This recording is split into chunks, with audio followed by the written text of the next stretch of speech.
Salut Noël, ça va? Salut Loïc, ça va? Ça va.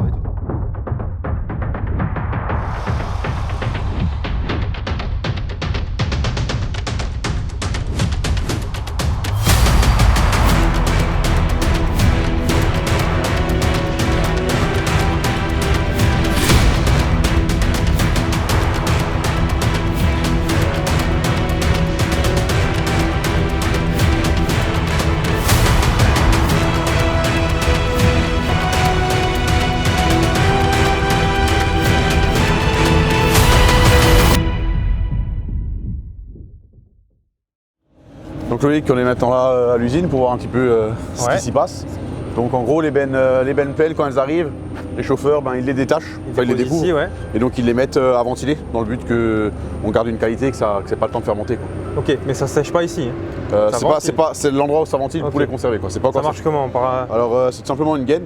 Ouais. Donc l'air circule ici et donc l'air est relié directement individuellement à chaque benne. Quoi. Donc ça permet de garder une circulation d'air le temps qu'on vide les bennes pour les mettre au séchoir.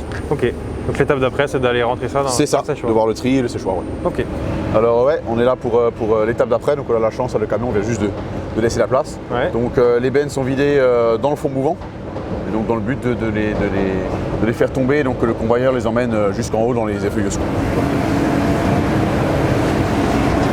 Voilà.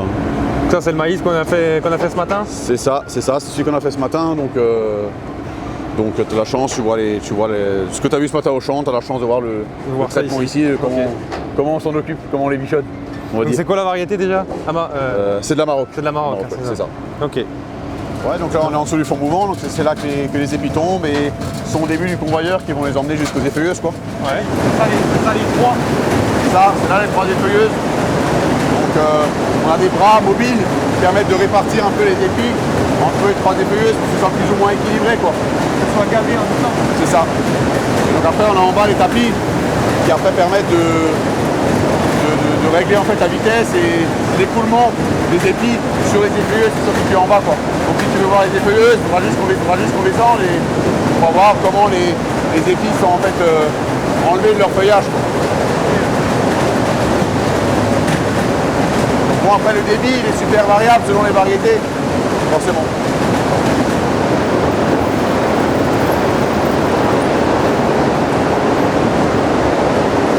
Ça tombe, ça tire. Voilà, ça tourne assez vite. Quoi. C'est quoi la matière autour des tuyaux? C'est du caoutchouc. Ça.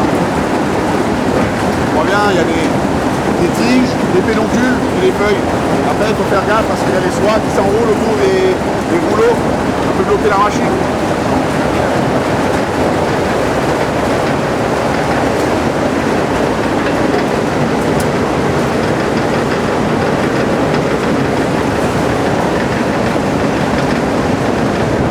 Voilà, du coup, l'équipe que tu me parlais.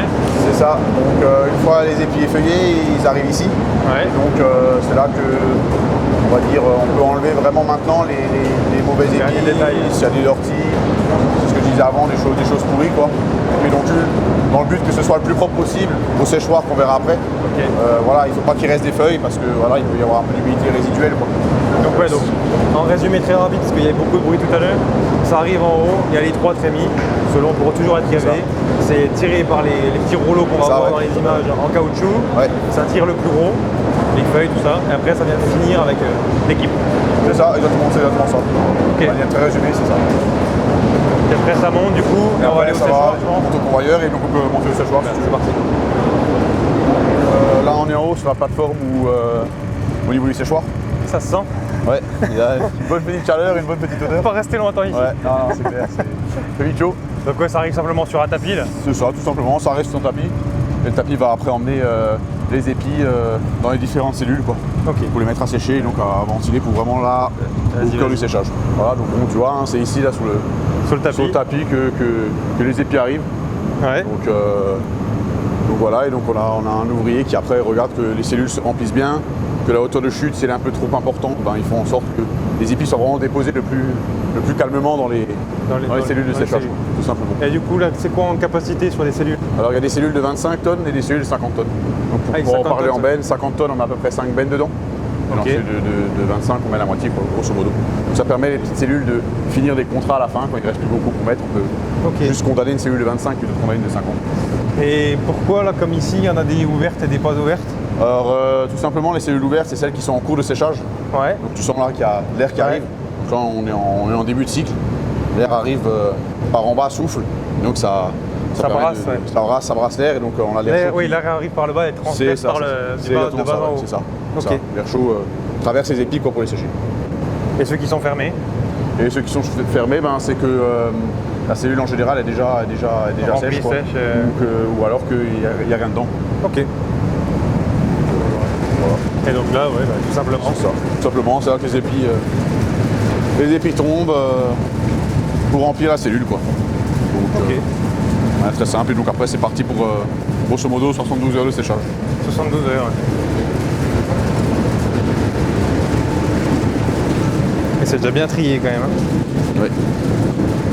Et du coup, après, une fois que c'est sec, au bout de 72 heures, c'est quoi l'étape d'après? Après, tout se passe dans le bâtiment d'à côté. Ouais, ok. Donc, une fois que c'est sec, on va d'abord égrainer. Oui. Donc là, on va retrouver vraiment le grain lui-même. Ça marche comment? Simplement, ça arrive sur une vis sans fin. Hein. Donc, c'est un peu même c'est un schéma classique. Et donc, il y a déjà un petit peu un nettoyeur qui enlève les premières poussières, etc. Et donc, après, on va retrouver tout ça dans des cartons qui contiennent à peu près 1 tonne, quoi. Donc, ça, on peut aller voir dedans. Ben, vas-y. Donc ça, les cartons là, ils sont pleins? C'est ça c'est les cartons pleins, ouais. Et donc là, on retrouve les flashcodes, enfin les codes barres, on va dire, pour savoir. Exactement, comme ce que tu vois depuis le début, comme ce que tu vois depuis le début sur les bennes. La traçabilité, ici, pour savoir vraiment où est quoi. La traçabilité va du début jusqu'à la fin. Il faut qu'on sache absolument dans chaque carton qu'est-ce qu'il y a comme variété, mais surtout d'où ça vient. Donc là, on est au niveau du poste d'égrainage. Donc là, ils sont en train de changer de variété. Donc c'est un nettoyage, donc malheureusement ça tourne pas, quoi. C'est peut-être pas mal pour la prise de son. Oui, ça c'est vrai. Et donc le principe est au final très simple, hein. C'est le principe d'une moissonneuse batteuse, quoi. On a la vis sans fin, comme j'ai dit, des tamis, une aspiration pour enlever les poussières. Alors, ma question, pourquoi pas une moissonneuse directement au champ dans ce cas-là? Justement, nous on garde toujours tout en épi pour pouvoir faire le premier tri et enlever les impuretés et les hors-types, on va dire les épis hors-types au tri.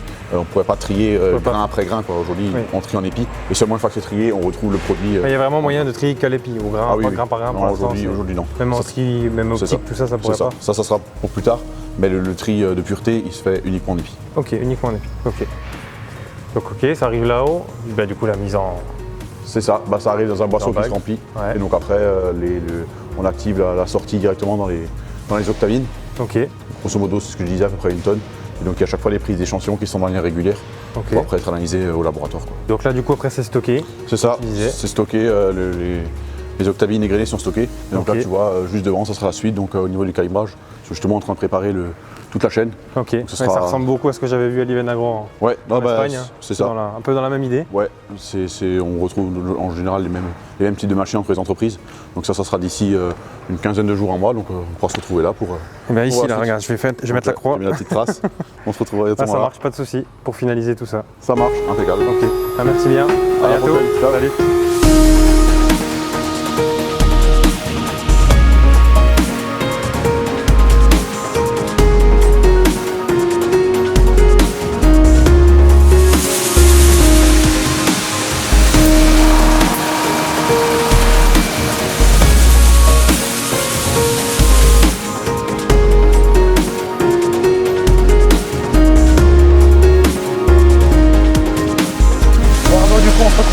J'avais fait une croix au sol, mais les cartons ont pris ma place. Exactement. Cartons remplis de maïs, bien évidemment.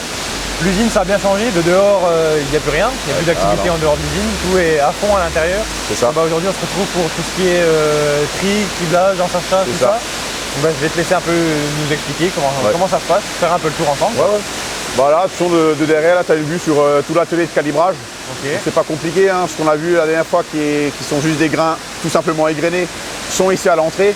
On passait successivement dans un nettoyeur pour enlever les grossièretés qui restent, un traiteur optique pour trier sur la couleur, enlever les grains noirs, donc les impuretés, et derrière un calibreur qui va faire 2 ou 3 calibres, des gros grains, des petits grains, des grains ronds, des grains plats par exemple, pour après sur les tables être secoué et être trié sur la densité et garder que les poids des grains et le calibre des grains qu'on veut. Et donc on peut aller voir ça un peu en détail si tu veux. On va voir ça. Ça marche. Donc là du coup, ils chargent le maïs C'est comme ça. c'est ça. Donc là, c'est l'exemple à l'entrée, les cartons égrenés, ils sont vidés là-dedans. Ok. Donc c'est dans le boîteau d'entrée quoi. Bonjour.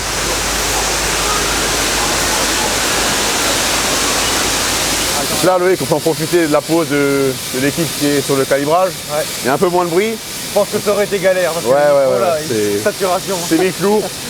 Donc là, on est devant le trait optique. Ouais. C'est ce que je te disais avant, tri sur couleur. Donc si tu veux, il y a deux sections qui permettent d'abord de trier un petit peu, et après de faire le tri final. Ouais. Mais l'objectif, c'est d'enlever les grains noirs ou les grains colorés qui ne le doivent pas l'être. Ok. Et d'obtenir donc à la fin un produit qui soit le grain jaune, qui aille à la suite de la chaîne, et d'éliminer donc ces grains noirs, quoi. Et ça va, c'est jeté, c'est... Ça va aux déchets. Et donc comme tous les déchets ici, petits grains, gros grains, grains noirs, ça prête dans des bennes pour partir en maïs conso. Ouais, donc il n'y a rien qui est jeté. Rien n'est perdu, comme on l'a dit depuis le début. Tout se transforme, exactement. Ok. Étape d'après du coup. Étape d'après, donc on arrive au niveau du calibreur. Ouais.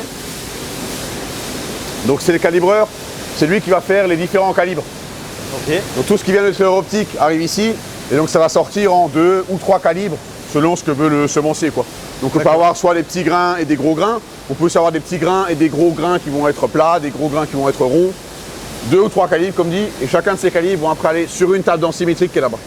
Ok. Ouais, donc c'est simplement des grilles. Un système de tamis qui se secoue avec des balles qui dégomment en bas les grains pour pas que ça se bouge, quoi. Ok. Donc là on arrive sur une étape densimétrique. Donc là c'est le calibre petit, le calibre small, Ouais. des grains petits. Donc la table densimétrique c'est très simple, c'est un système de vibration à table avec une soufflerie qui vient vers le bas. Et donc par gravité, les gros grains vont remonter, donc là on aura des gros grains. Ok. Et donc des petits grains qui vont descendre et ça va permettre d'éliminer encore une dernière part de déchets, c'est-à-dire des grains petits ou alors des grains cassés comme tu as ici, tu vois. Ok, Des ouais. petits grains qui vont partir à la poubelle. C'est juste la ventile et la gravité qui C'est fait ça. que ça trie comme Purement trié sur la densité. ça. Ok. Et donc après là on arrive au bout et c'est ces grains qui vont tomber dans les cartons qui vont faire les calibres. Et donc la table d'à côté elle fait la même chose ou... C'est ça, sauf qu'ici c'est calibre petit et donc là-bas c'est l'autre calibre sur lequel on travaille en ce moment, calibre gros. Et dans tes sacs de semences pour les agriculteurs au final, tu as le small et le gros qui est mélangé. Non justement c'est l'intérêt du calibrage, c'est d'isoler deux calibres différents Ouais. et d'avoir une homogénéité de grains dans un calibre et donc d'avoir des sacs où on aura plutôt des grains petits et d'autres sacs où on aura plutôt des grains plus gros pour avoir une homogénéité notamment par rapport au disque et pour la partie comme ça, semi t'as pas tu de connais risque très qu'il y ait bien un- qu'il y ait un grain la qui partie tombe, machiniste qui soit mal pour aspiré. faciliter le semi exactement. Ok, ouais. Et la différence entre un gros et un petit, ça change rien à la levée. Non, ça n'a rien changé, c'est des questions juste que voilà, forcément, sur l'épi, forcément les épis, les grains du milieu qui vont être plus bas sur l'épi vont être un peu plus gros, les grains de dessus sont toujours un peu plus petits. Donc le but c'est de valoriser tout. Forcément on élimine les tout petits grains, Bien sûr. mais le but c'est de garder, de séparer des gros grains et des petits grains. Ok. Donc l'étape d'après du coup ça arrive dans les deux boisseaux là, on voit c'est écrit dessus, hein, small et big. Et tout à l'heure j'ai vu quand ça tournait, quelqu'un qui plantait une perche ou quelque chose Ouais. dedans. Ouais, alors c'est une canne sonde. Ouais. Donc justement c'est cet outil-là qui permet justement de piqueter, de prendre un échantillon sur tout le carton et il y a un échantillon qui est pris pour chaque carton. Chaque carton. Ouais. Et après derrière on pèse l'échantillon et on compte le nombre de grains sur 100 grammes. Ok. Et donc après ça nous permet d'avoir le poids de 1000 grains représentatif du carton, quoi. Le but c'est que ça soit super stable sur chaque calibre, pas de baisse, pas d'augmentation brutale, et d'avoir quelque chose d'homogène. Ok. Et la différence du coup entre un big et small, c'est quoi le PMJ la différence? Alors ça va dépendre des variétés, mais bon on peut être aux alentours par exemple de 230, 240 Ouais. de PMG pour un small et on va dire 300 pour un big par exemple. Ouais, y a Après quand tu même- peux avoir moins de différences, comme plus de différences, on peut avoir des très gros grains qui peuvent passer les 300 de PMG, quoi. Ok. Et Ouais, là donc, sur la variété qu'on est là, on a y a près quand de même une 230 les différence, small, 300 les big. Ouais. il y a une différence notable, il y a Oui, vraiment un intérêt d'avoir trié en haut, quoi. Ah oui, clairement. Ok.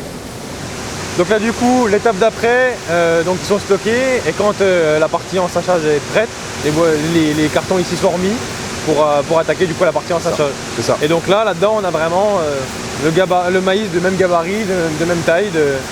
Ouais, c'est ça, exactement. Donc là, c'est homogène, c'est des grains qui sont prêts à être semés, quoi. Il faut d'abord, bien sûr, passer par la partie enrobage traitement Ah oui, bah oui bien sûr. et après en sachet dans les sacs qu'on voit chez les agriculteurs, quoi. Donc si tu veux, on peut s'approcher un peu de la partie enrobage. Ok. Donc là, voilà, il y a des limites à pas dépasser. Ouais. Donc là, c'est la partie justement, tout ce qui est produit de traitement. Donc c'est isolé, il y a des règles à respecter. Donc c'est la partie qui est un petit peu plus sous sécurité, quoi. Ouais, ouais. Du coup, je suppose que je pourrais pas filmer peut-être dedans. Non, comme dit, dedans c'est vraiment isolé, il y a une aspiration permanente dedans. Ouais. On a des règles de sécurité, notamment pour les opérateurs et les gens qui sont autour, qu'on respecte de manière à être, de prendre aucun risque, quoi. C'est peut-être la partie sensible de l'usine, on va dire.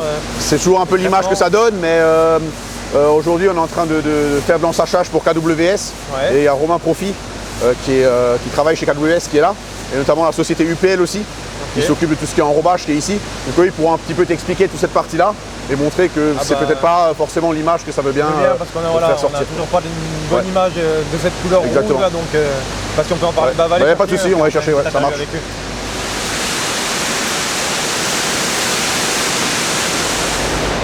Bonjour Loïc. Bonjour Loïc. Donc je suis Romain Profi, je suis le responsable France pour KWS au niveau de la production des semences de maïs. Les beaux petits sacs orange. Les beaux petits sacs orange. Donc c'est pour nous que le comptoir agricole a sous-traité l'activité depuis cette année et depuis plusieurs années. Et on est en face, en présence là, de semences certifiées. Donc elle a passé toutes les étapes comme tu as pu le voir depuis le début de l'usine. Voilà, etc. Donc elle est aux normes au champ, elle est aux normes à l'usine. Et la spécificité de ce lot-là, c'est qu'il est protégé avec du Vertigo pour booster les semences. Okay. C'est l'étiquette là, ce qui est autour de la semence aussi. Tout à fait. Donc Vertigo. Oui, donc Mylène Levray, je représente la société UPL. Donc effectivement, nous on développe le Vertigo qui est un biostimulant en traitement de semences. Alors un biostimulant, c'est pour stimuler la croissance de la plante. L'objectif, c'est d'optimiser la levée du maïs. Enfin, comme l'a dit Romain, il faut vraiment favoriser cette phase d'implantation, c'est crucial. Et donc nous, on développe des produits, donc les biostimulants en traitement de semences, qui ont l'objectif de favoriser cette implantation. Et c'est un biostimulant qui est à base d'actifs naturels. En fait, on extrait les principes actifs d'écorce de peuplier. Voilà. Donc c'est de nouvelles solutions plus naturelles. Donc, en soi, le produit rose qui est dessus n'est pas si catastrophique que les gens le croient. Là, non, et il est avant tout là pour aider la plante. Ouais. Et on s'assure dans toutes les phases de la conception de la semence jusqu'à l'utilisation par l'agriculteur qu'on est en sécurité de A à Z. Okay. Arnaud, nous on va continuer peut-être l'ensachage et puis finir cette tournée. Ok. Bon bah merci beaucoup. Merci Loïc, bonne journée. Voilà, du coup je suppose partie ensachage. Partie ensachage, donc là tu es au début avec les sacs qui sont mis ici, donc derrière il y a tout ce qui est atelier de pose d'étiquettes, impression du nom de variété, etc.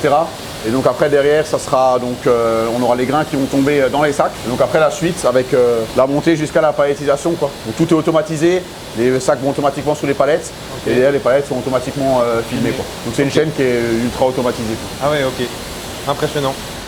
Donc là du coup des sacs orange KWS, des sacs blancs, c'est quoi la différence? Alors là c'est sur les sacs blancs, donc c'est Agro Maïs, donc c'est une marque de KWS. D'accord. C'est pour ça que tu vois des sacs orange, des sacs blancs. Ça dépend des variétés qui sont en sachet comme ça, ce sac blanc, d'autres qui sont sur sac orange, quoi. C'est juste la petite différence. Même le petit chapeau au-dessus. C'est ça, soit bien couvert, qu'il n'est pas froid en hiver. Voilà. Ah, mais comme ça au moins il n'y a pas du tout d'humidité ni quoi que ce soit, il n'y a pas de risque. Et pour le transport, c'est bien stable, comme dit. Donc là, tu es vraiment au bout de la chaîne. Là, on a fait le tour. Hein. Il n'y aura pas plus à voir. On a attaqué quand même au SMI avec les premières graines et on la retrouve là-dedans avec les sacs pour les agriculteurs. On voit les graines qu'on a produites, qu'on a multipliées. On est vraiment au bout du cycle. Et après, du coup, c'est repris avec les chariots, tout ça, puis mis ouais, c'est ça. Nouveau stocké. Tu vois bien, il y a beaucoup de choses. Donc, aussi un gros stock de palettes. Et vous stockez pendant toute l'année? Ça dépend, selon les demandes de quand ça doit partir. Quoi. Impeccable. Bon du coup, là c'est vraiment l'étape finale, c'est rangé, stocké, palettisé, numéroté. Terminé. Je suppose qu'on est dans les mêmes numéros que ce qu'on avait dans les camions, sur les conteneurs. Oui. Bon, comme ça, vraiment, on sait d'où ça sort, d'où ça vient. Exactement. Et donc ça part agriculteurs français, européens. Il y a tout, ça va aussi bien dans l'Europe que ça peut rester en France. Quoi. Ok, d'accord. Donc il y a toutes les destinations. Ok. Bon, en tout cas, Arnaud, là-bas, ça part d'un appel de Noël pour filmer du maïs semence avec son vieux Ford, puis on se retrouve presque un an après à l'usine. Merci à toi de m'avoir tout expliqué. On va sortir sur une vidéo, je pense, pas loin d'une heure. Oui, parce qu'on a vraiment beaucoup parlé, mais je pense que c'est vraiment technique et intéressant. Merci à toi pour l'accueil, d'avoir pu visiter l'usine, d'avoir fait tout ça. Et puis à bientôt. Merci à toi d'être venu. À la prochaine. Je te renverrai la vidéo. Salut Loïc, merci. Salut. Ciao.